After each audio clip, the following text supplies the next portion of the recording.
Hey everybody, Max Bultman here alongside the Athletics' Corey Proman and Scott Wheeler and Flow Hockey's Chris Peters for another episode of the Athletic Hockey Show Prospect Series. Packed show today. We got Corey's top 100 U23 list. We got Scott's 2027 draft ranking. We're going to get to all of it, but we're going to start with Corey with your under 23 ranking for 2026. These include players who are in the NHL, so you are going to hear some names of some current NHL stars. For example, number one on this list, to no one's surprise, is Macklin Celebrini. But there's some interesting stuff that we're going to get to on this list, and in keeping with our show tradition, I'm going to turn it over to Scott and to Chris for a lot of this to drive where their biggest wow moments were on the list. So Scott, why don't you start off? What's the first thing on this list that really jumped out at you? Outside of Gabe Perreault, who we've talked about ad nauseum and isn't on Corey's list, that was the one that it didn't necessarily surprise me because of where Corey has sort of stood in that conversation. But that was sort of the most egregious one to me. Like I would have Gabe Perreault in the top, I don't know, 20 on this list, top 30, top 40 for sure, let alone off of it on a 150 player list. But the other one was actually Zach Benson at 124. That was the sort of non-Perreault. Like, I think Benson is closer to being a top 124 player in the NHL currently than he is to being a 124th ranked U23 skater. So Benson surprised me. I thought Benson was arguably Buffalo's second best forward after Tage Thompson in the playoffs last year. And I'm just a big, I think he's going to get Selke votes someday and be in the Selke conversation. He's one of the better two-way drivers. The points are going to come, and the impact in all three zones is very, very real at an early age. So Benson at 124 was probably the one after Perreault. I'm not sure whether we need to rehash Perreault yet again. I could do it, but we won't. We won't do it. Let's stick on Benson, because that one stood out to me too, Corey. Like I look a little higher on this list, and like Frank Nazar, I know he plays center. He's at number 39. I feel like Nazar and Benson, similar size profiles, similar NHL impact. You could maybe argue that last year Benson was more impactful. So what is the reason for the big gap there on the list to get to see Benson outside the top 100? Probably a skating differential there for me, and the center probably would be the difference there. I think Nazar's like a high end skater. I think Benson's an average 5'9" skater whose value is driven by his skill and his elite competitiveness. So like with Benson and Perreault, and I think Chris wanted to have our 29th Lane Hutson conversation too and stuff like that. Like, we don't need to like do this Groundhog Day every 6 to 12 months, guys. Like, I think we obviously have a fundamental disagreement on what a good NHL player is and what a winning NHL player is. Because I don't think that any of these guys are not great players and are not going to have a ton of points and are going to have long, productive NHL careers. But I do have a fundamental disagreement on what wins in the NHL. And I'm sure some people will point to Carolina and say Aho and Stankoven and Blake and Jarvis. And I would counter that. A lot of names. I was a big Aho fan. I was a big Jarvis fan. I was a big Stankoven fan because they're elite skaters and elite competitors. And Blake would be one in the win column for that kind of profile. That is not an elite skater for a small guy who was a massive contributor to a winning team. But I just feel like you're playing the odds in a really, in a pretty significant way.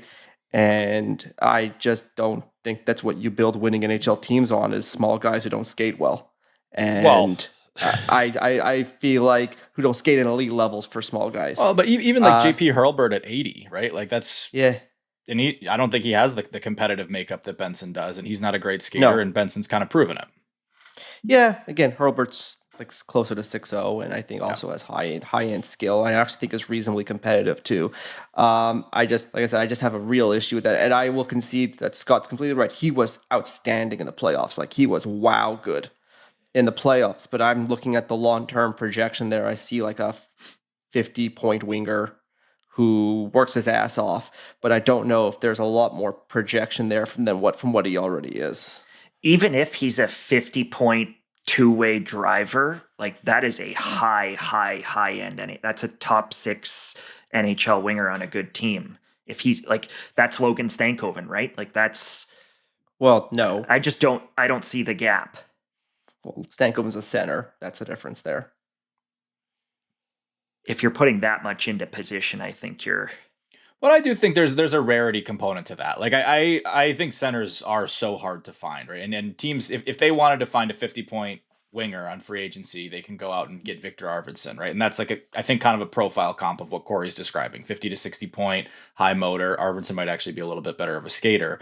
But I think for me, it's just I still see a lot of runway for Benson, right? And I think if he's a 60, I think he could be a 65 point, maybe even 70 point in his best years. Well, if that's the case, then I'm clearly off. But I don't see that level of offense. I especially think on that team with how much skill they have all around there. I wonder if he's going to get that opportunity to be that kind of point producer on that team. I think he might play with Tij all year this year. Like the way that they had possible. like.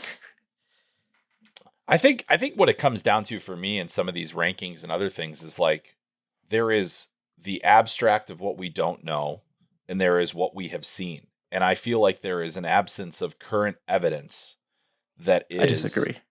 Well, why on earth would you have Zach Benson that low and JP Hurlburt in the 80s then?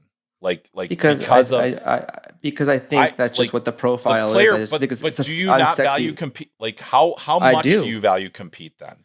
Because if you say winning hockey and you say Zach Benson, like, is it just the skating then? Yes. To go with the size, yeah. I think the skating is a significant issue in his long-term projection. I think. Man, okay. Chris, you got one here? I think. Well, I mean, yeah. I mean, like, I think that the issue is that what you see at the NHL level is it's not really it's not always confirmation. He's still early in his career.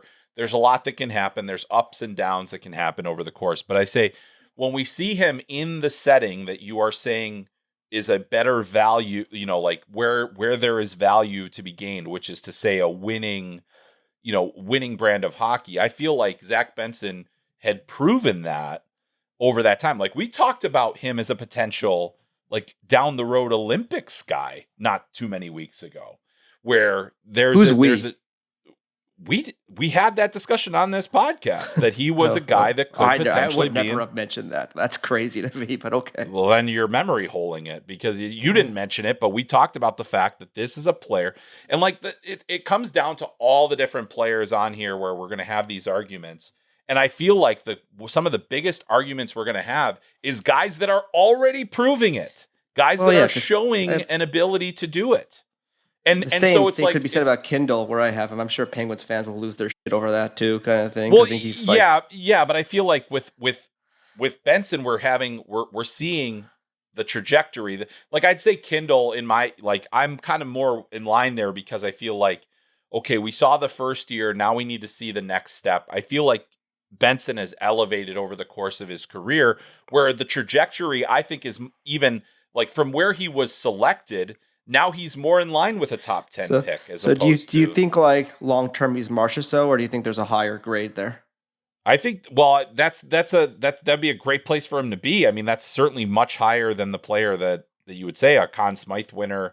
Like if that's absolutely within the realm of possibility. I think that the scoring component, which you mentioned, is definitely one of those things where it's like, okay, we still have to wait and see totally on that one. But I also think that can be situational as well.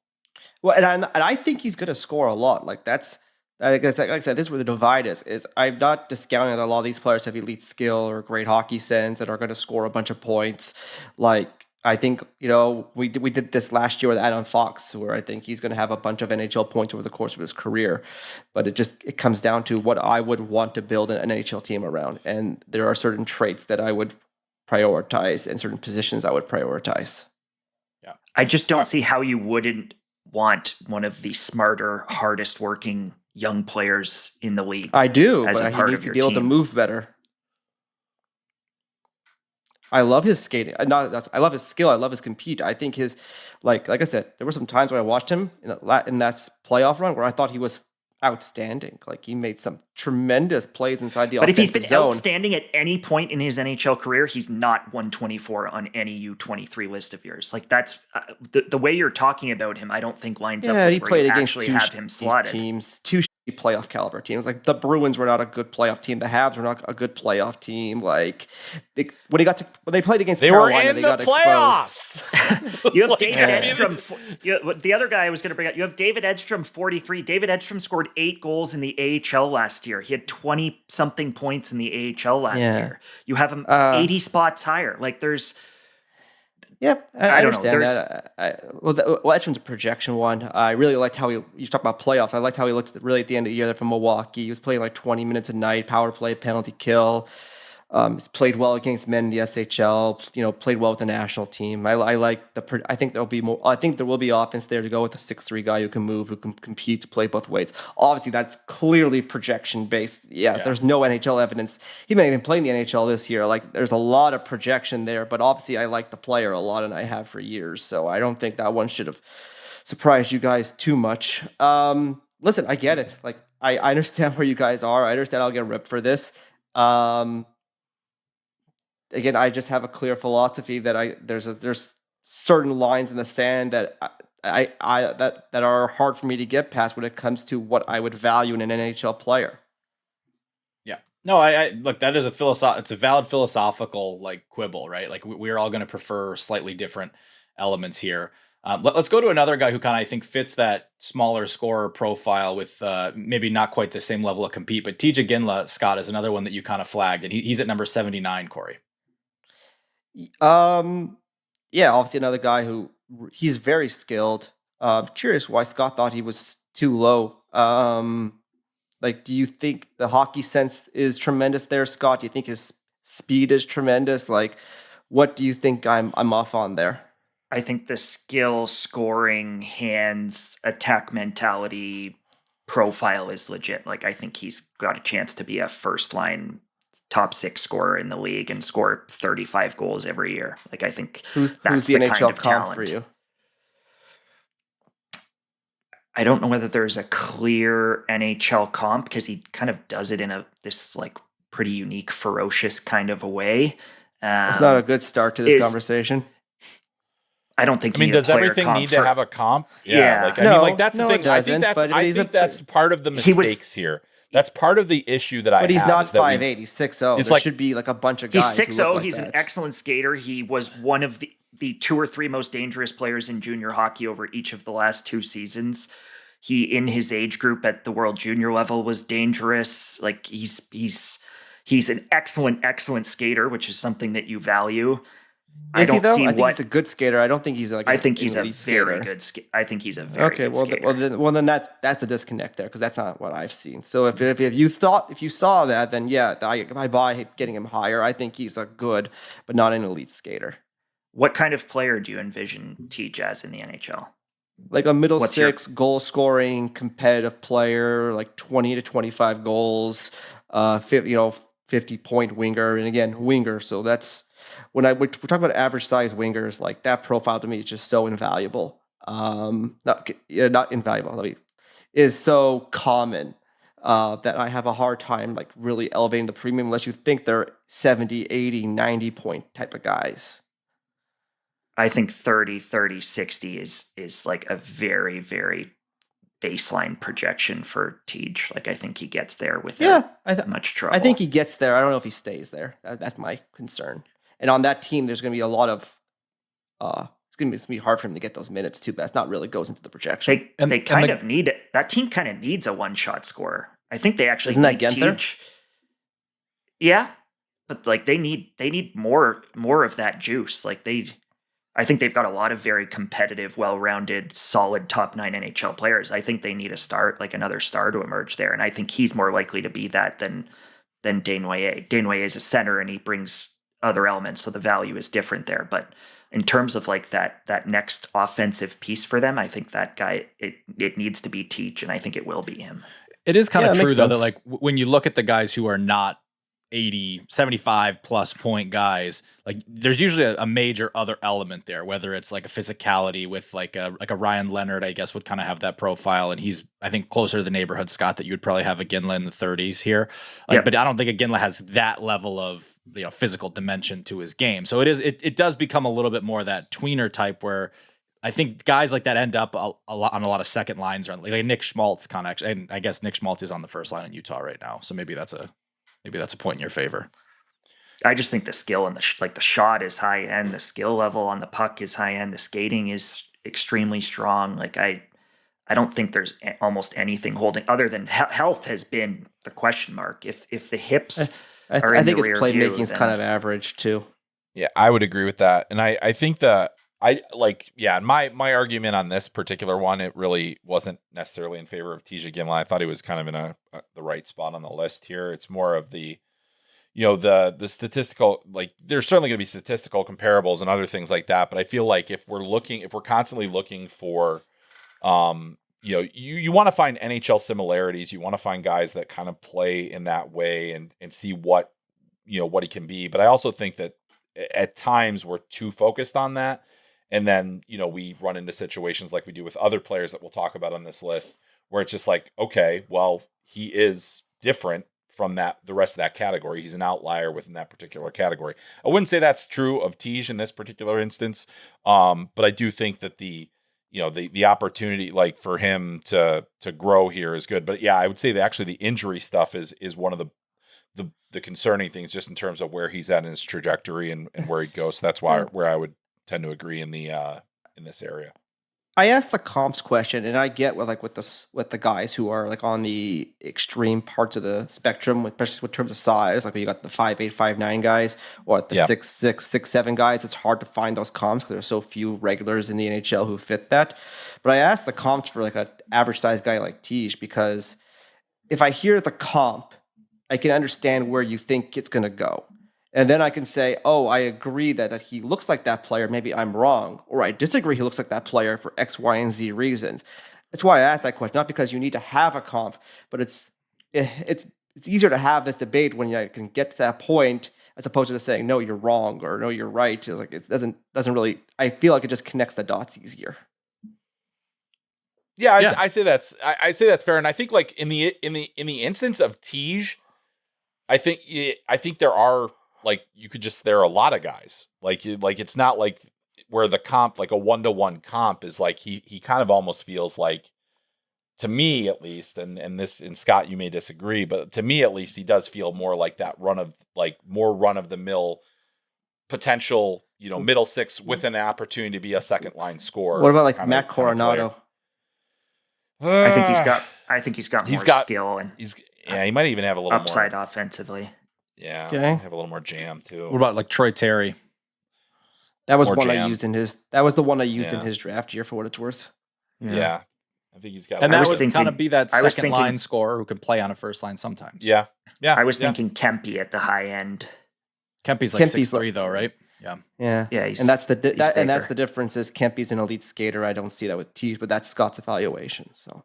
All right, let's go to Montreal, Corey. And I agree we don't need to redo Lane Hutson for the 5th time in the calendar year here. But 3 Montreal Canadiens in your top 11. Juraj Slafkovsky at number 4, Ivan Demidov at number 8, Lane Hutson at number 11. All 3 of those are actually in different tiers. So Slafkovsky's the last guy in the NHL star tier. Demidov's in the bubble star, top of the lineup, and Hutson solidly top of the lineup player here. I'm less worried about how you have the 3 ordered and more just about 3 in the top 11 feels really historically significant here.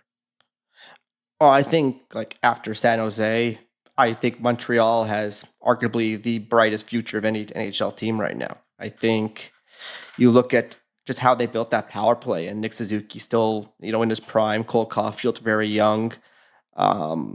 It's just a really, it's an exciting young team right now, and they've got guys coming. I like Alexander Zhuravsky a lot. I like Pugachev. You got Michael Hage. You got 2 really young goalies in net, and Dobish and Fowler.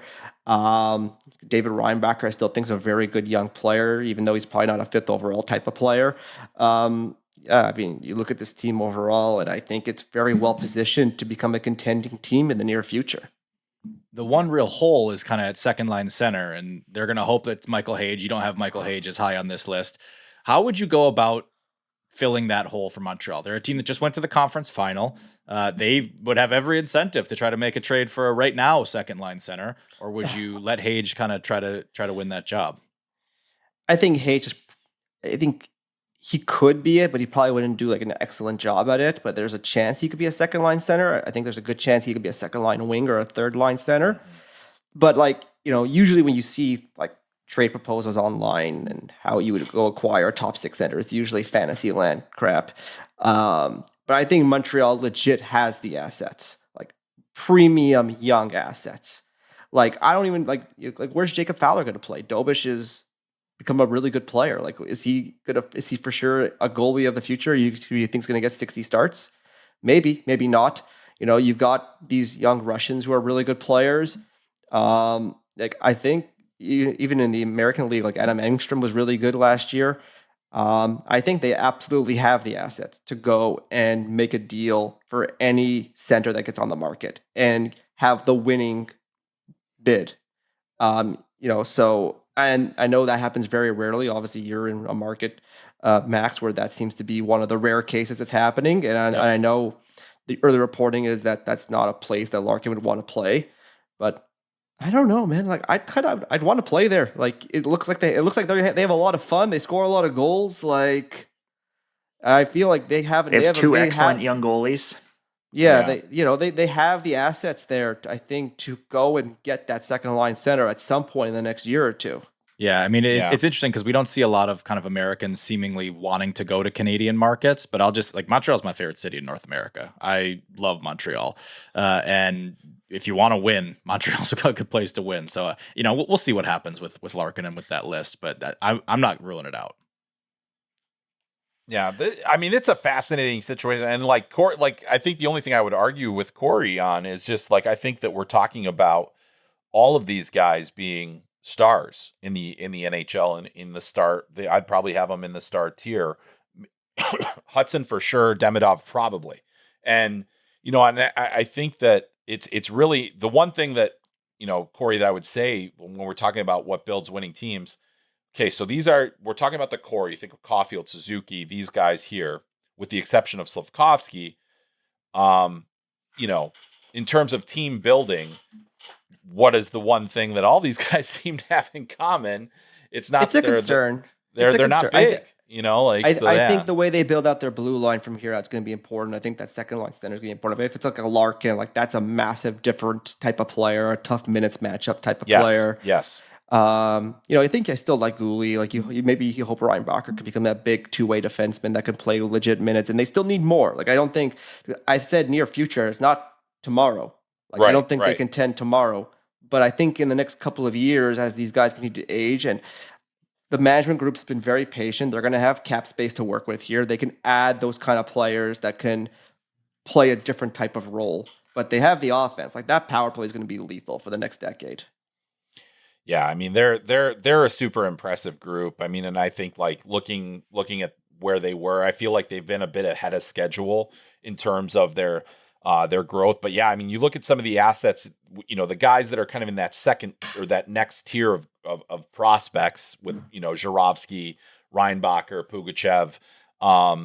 That's where I think, okay, well, you do have some assets that you could potentially use in other deals to solve some of these problems. I think the one thing that everybody kind of gets locked into is how important prospects are. And I think as we've seen from other teams that have had success, it's that you don't get too precious about those prospects. You let them be assets.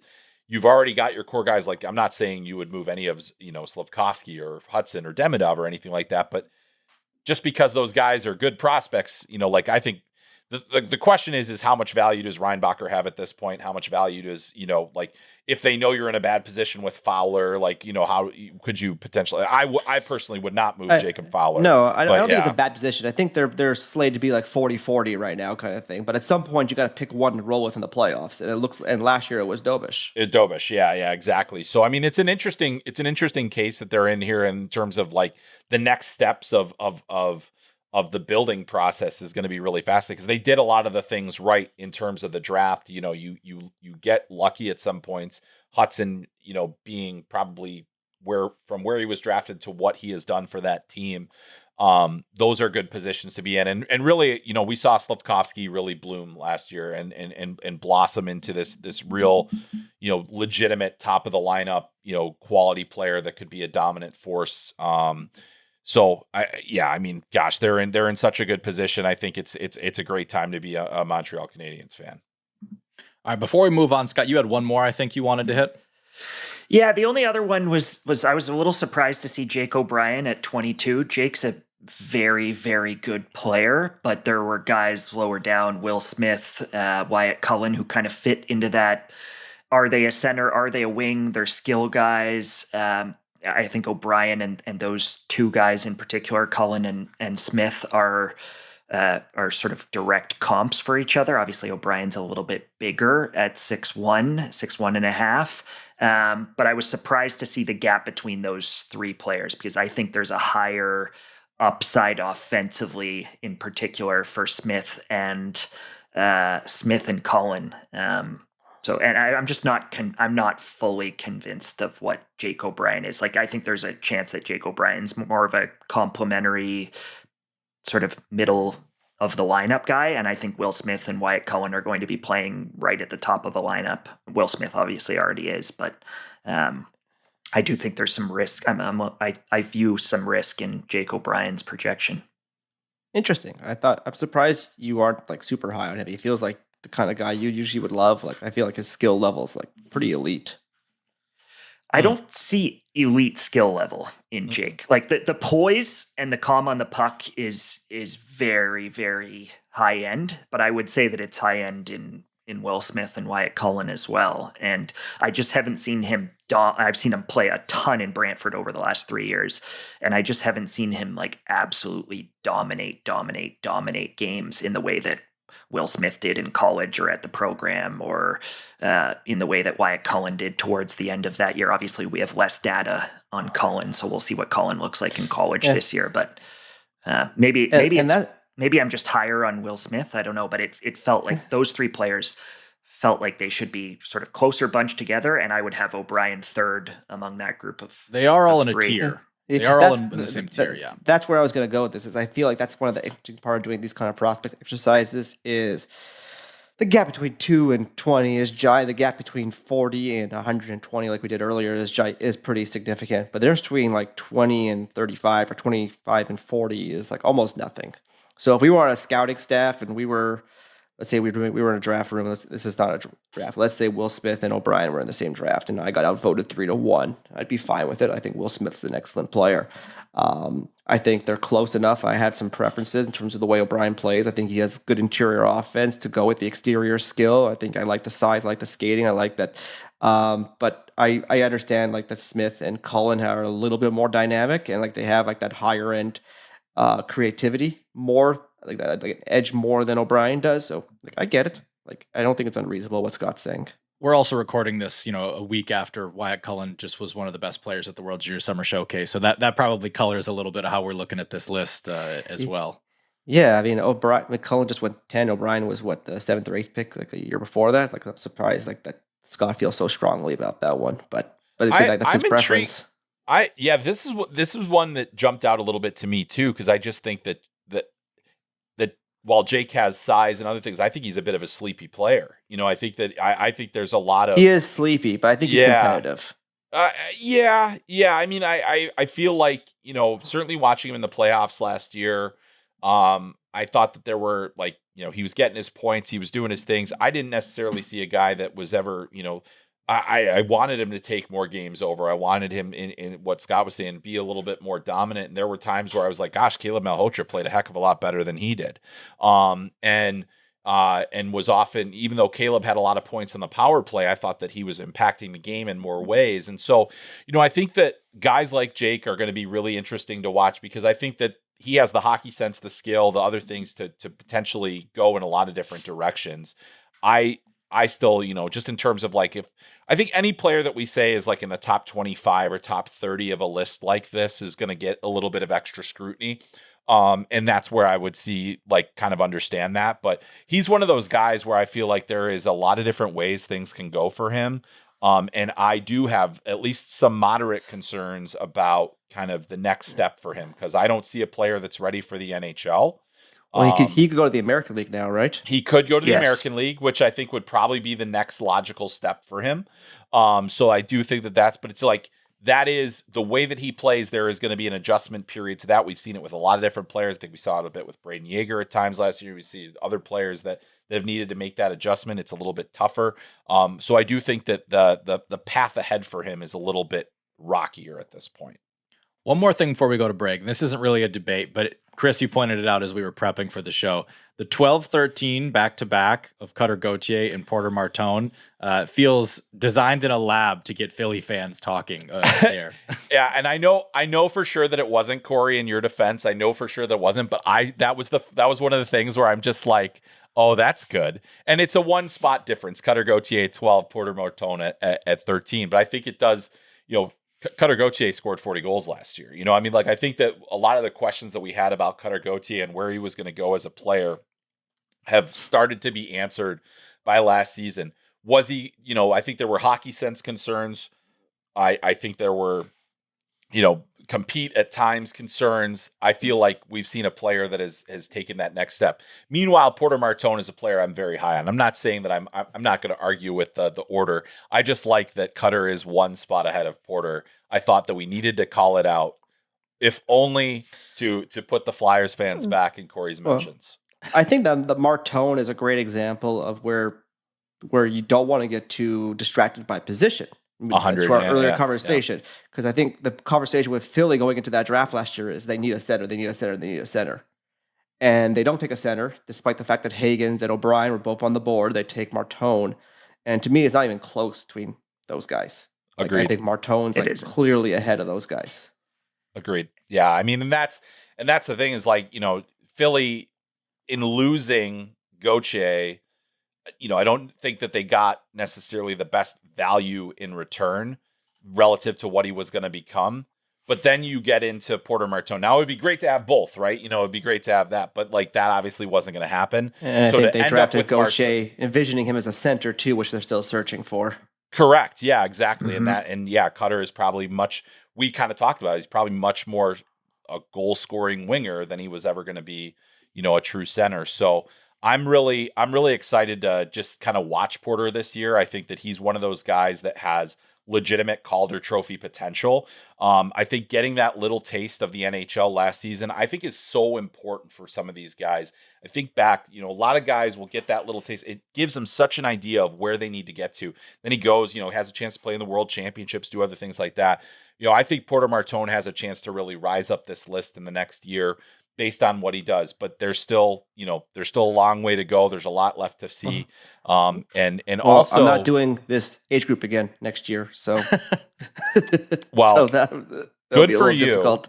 Good for you. But okay, then somebody will have to. Maybe I'll do it then. Well, so what's interesting though, and Philly is going to be one of the most interesting teams this year in terms of all the different ways that this can go for their rebuild. With Martone obviously coming in as the rookie. What's Michkov going to do this year? This feels pivotal for him. And a lot went right for that team down the stretch. We've talked about this, Corey. It's a very interesting year. I was surprised how much people piled onto Briere for saying they might take a step back. But I feel like when you look at the underlying numbers, that Vladish kind of had that the year of his life essentially in net. I kind of feel like that's a baseline expectation that they may not be a playoff team next year. Right. Yeah. And I think that's important. I think that's actually an important expectation to set, is that sometimes these year-to-year results are not really indicative of where a team is. Like I just said, like even Montreal, who had a good season, they were ahead of schedule of where we thought they would be. I think Philly was definitely ahead of schedule. Anaheim too. And Anaheim, and they're all teams that have a chance. Well, I think Montreal is going to take another step forward. I think goaltending often makes things look a little different than they actually are on the surface. It really does, and that especially with the Flyers last year. I mean, Vladar got. He got Hart Trophy votes last year. Not that I would have given him one, but either way, it's still nothing. It's never linear unless I think even Anaheim is going to probably take maybe a marginal step back next year. Philly, it's definitely possible. So yeah, it's the one thing I'll say with Philly is that as good as Vladar was, Urson was worse. And so swapping Urson for Joseph Woll will insulate against a bit of a regression from your presuming starter. He's healthy.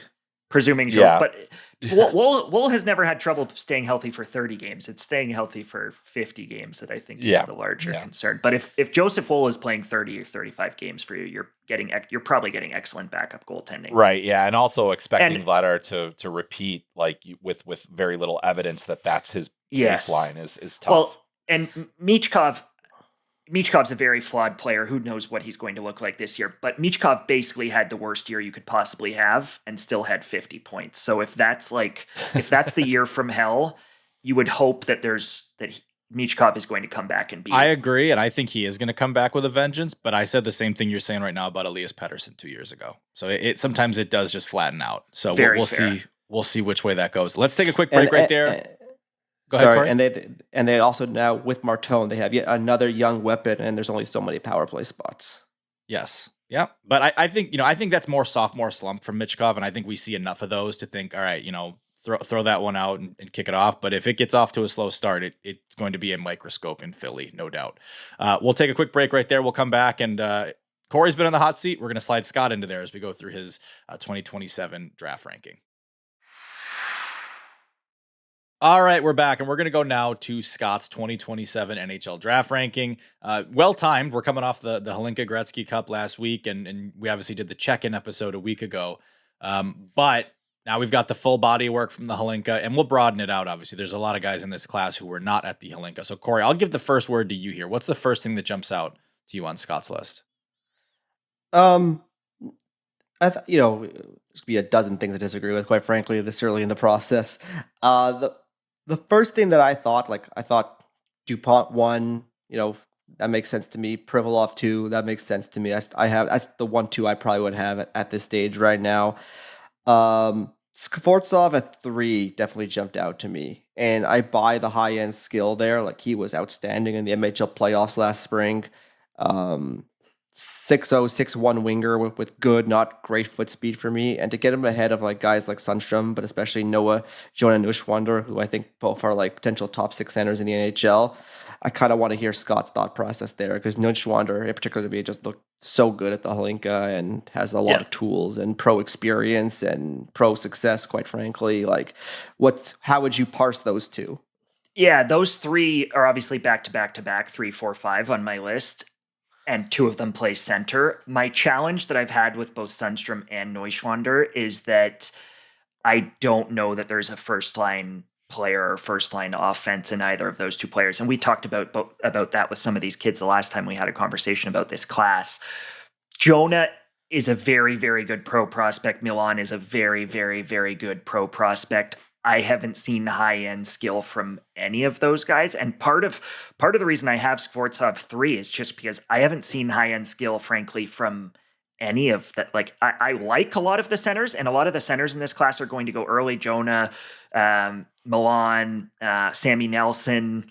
Like, there are some very good 6'2", 6'3", 195-pound, well-rounded, excellent center prospects in this class, and they may well finish ahead of Skvortsov. But Skvortsov is really the only like premium skill guy that I've seen in this class. And I think he's going to have an absolutely gigantic draft year.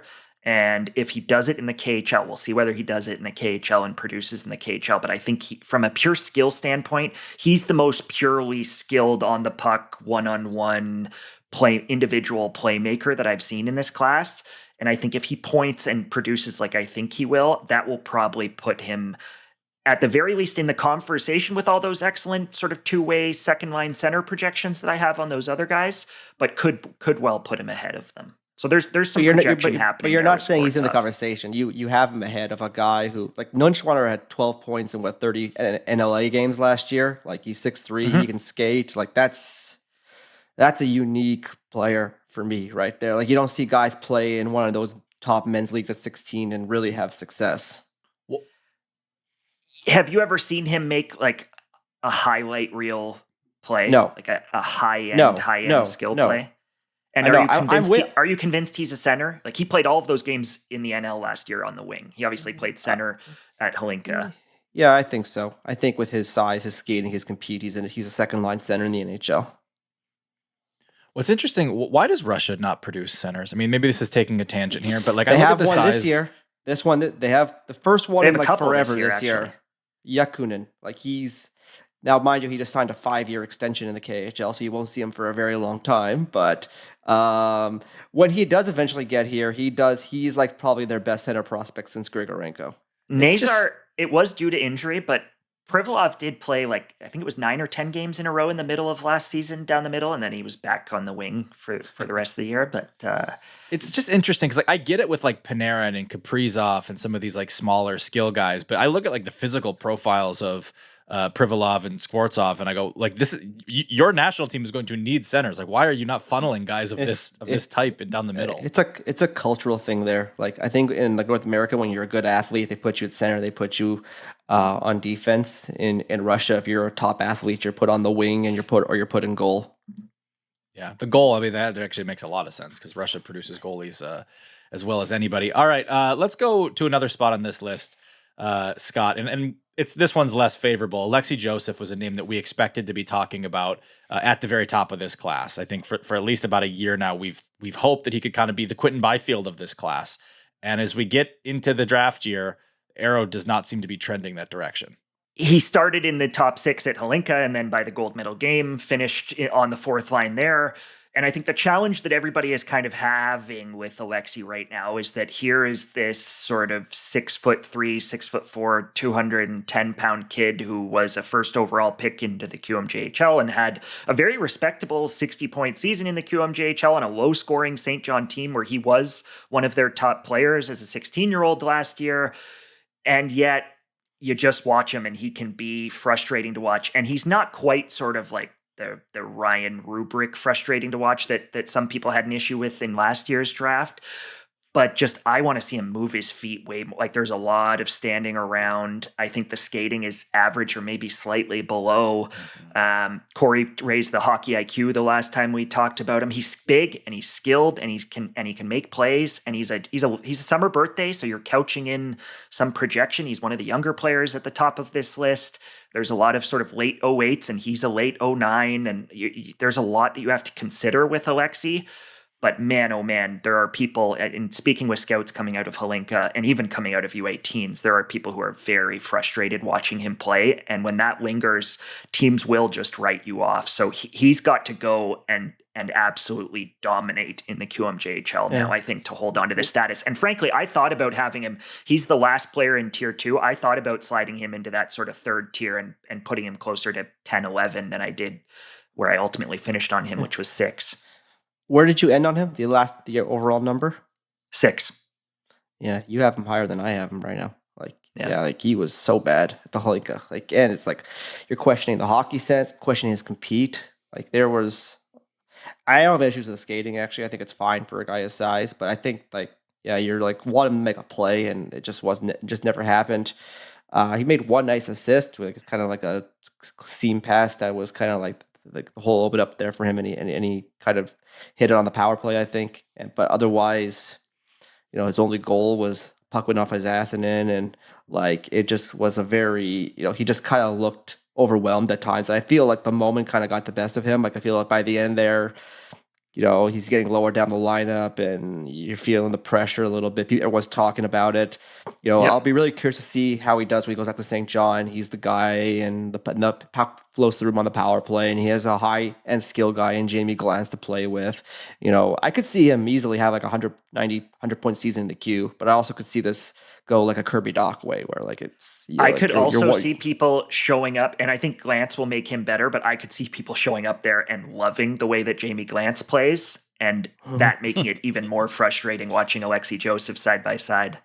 Yeah, it's always hard with these guys, these early season guys, and the profile is almost always the same, where it's just bigger guy, physically dominant all the way up, and now the game speeds up, things change. There's a lot of different things. I mean, we're not that far removed from him having 13 points at the U17 World. I was gonna say, I thought he looked like Baby Malkin at that event. Like he was he didn't just get his points, he was dominant. Like he was like the guy there. He made plays every time he got near the puck. And that's why it's almost like so stunning in just a couple of months to see how far removed he's become playing against those very same players. I had brass from that U17 team coming out of that tournament saying they thought he was like a first overall pick. Yeah, that was where a lot of the post, like the, hey, DuPont's got a challenger here. And I think it's important to remember to just the development curve and the way things work and how, where a player is relative to, U17, because it happens all the way up. You see it every step of the way, going down to youth hockey all the way up, is that there are going to be players that are exceptional at that age and they don't progress as fast as everybody else. I think my concern with Alexis at this point is the pace of play. In the QMJHL, he should have, everything ramps up internationally. You consolidate the players, things are going to be a little bit faster, move a little bit. He's going to have to find a way to get up to that level. And that's going to be the challenge for him. I think he's in the right place to get, to get that, continue to get up to speed. But I think there's a lot of work that's going to have to be done by the St. John staff to really help him elevate, because there is a clear, I don't think it's plateauing, like straight up plateauing, but I think there is a clear passing that it's happening right now that he's going to have to get control of developmentally this year. Real quick, it is interesting, Scott, that I feel like the character of this class is the centers. Like that's what we're expecting to be talking about for the next year, is all the centers in this class. But as we talk about it, like you're talking about Sundstrom and Neuenschwander, like is it clear first line ability? Joseph kind of trending the wrong way. There's more guys here: Brock Englund, Sammy Nelson, Carter Meyer. Like we're going to get to more of them, but it is maybe more of a volume center class than like a premier, as was like the Bedard, Fantilli, Carlson class, where you had these three studs at the top.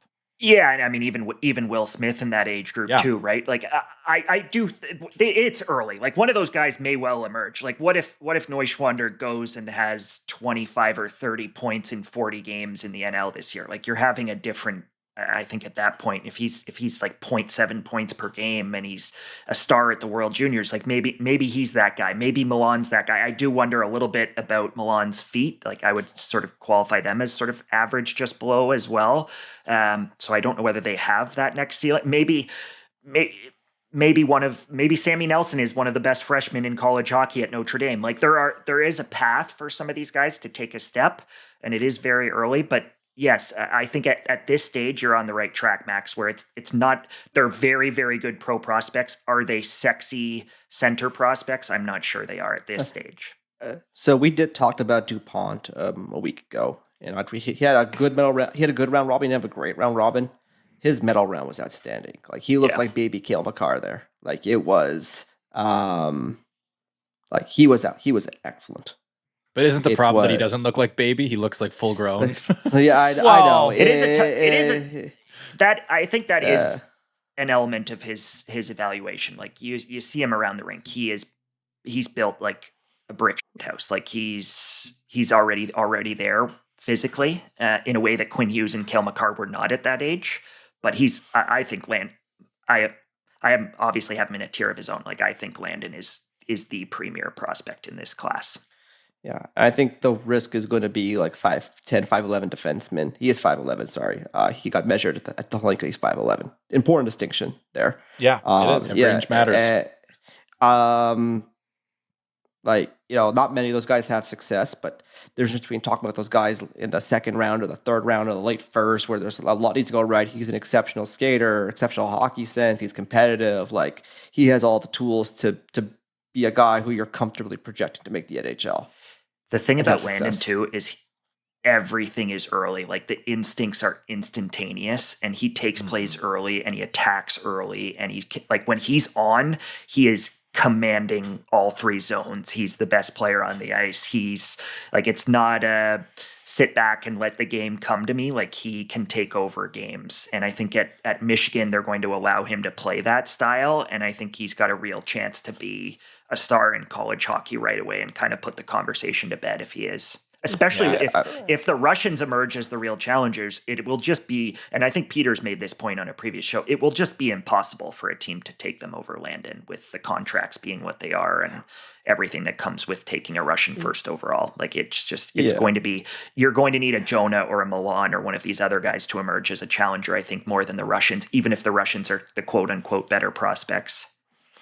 Yeah, although I do think if it's Privilov, I feel like people will find creative ways to get him out of that contract if he is that good. But I get what you're saying. If you go that early, yeah. But and just to, like the thing with Landon, I think the important part about him, he's going to the right place for him to find. Like, he needed that next step. He needed that next challenge to prove. You think Michigan's power play will be good this year? It might be okay. It might be okay. It might be a little good. But, like the it's not even just about going to Michigan. I think going to the college route for him is going to allow him to kind of take that step in terms of, the competition. It's going to be a very difficult Big Ten this year. The Michigan State-Michigan games are going to be absolute must-see for everything. I can't wait to watch every single one of those matchups because I think it's going to be Michigan, Denver in October too. Michigan, Denver. Fantastic. Like there's a lot of great games on the calendar this year to kind of see these guys going up against some of their peers. And as we see the consolidation of talent that's happening in college hockey right now, the level that you have to get to is only higher than it was last year, I would say. So I think there's a lot of good things happening there. What I would say about this class, though, as we talk about DuPont and the Russians and the other things, is as I look at this group, and we talked about it, the volume of centers as opposed to the quality of centers, I'm looking at this class and I'm starting to feel similar things to some of the things that I felt over the course of last season, with the exception of liking the defensemen, in that, while I feel like we have, this definite kind of number one guy, it's almost by default because there's nobody in this class. I mean, like, I think Privalov to a certain extent, but there's not a lot of guys in this class that are getting me super excited. Like, as good as Jonah Neuenschwander is, he doesn't excite me. He's a good player. It's an average group, I think. It's an average group, which I'm not going to say it's a bad group. I'm just saying, especially at this point, there's a lot of development, different things. But I'm just saying, like, the hard part of coming out of the Holinka is watching Maddox Schultz and Liam Pugh and Joey Cullen and being like, and I think there's a significant gap between the Canadiens and the American at this point. However, seeing those 2018 guys or 2028 guys go, I'm like, oh, they get you excited. They get me excited. I'm like, hey, I enjoy watching that player play the sport of ice hockey. And I will say the one thing about Schultz is incredible. Like, Schultz incredible. Is good. Yeah. I understand the Pew numbers, but like, I think based on every time I've watched them, there's something about Schultz that just he really leaps off at you there. And I will say, we've talked a lot about just the centers in this age group already. The complete lack of high-end D at this stage. And maybe again, some of those guys will emerge. I thought Brock Cripps and Malik Leitalian, I thought Malik was just okay early on. I thought he finished strong. Brock Cripps and Malik were excellent, and they're the next 2D on my list. Is there, like, who is the fourth or fifth or sixth high-end D in this class? Like, after DuPont and Cripps, I thought you were a little low Leitalian, on Diego there. I've had a tough time with Diego and the number of mistakes he makes on the puck. I just find he coughs it up a lot. I wonder about the IQ there. We'll see what Diego does this year at the program. He's going to play a big role on that team. But I've watched Gutierrez play some bad games. Yeah. Other question I had for you was Tim Kazda. I thought like, you have in the teens. I thought he'd be the kind of guy you would love. Like, his skill level's pretty elite. Walk me through that one if you don't mind.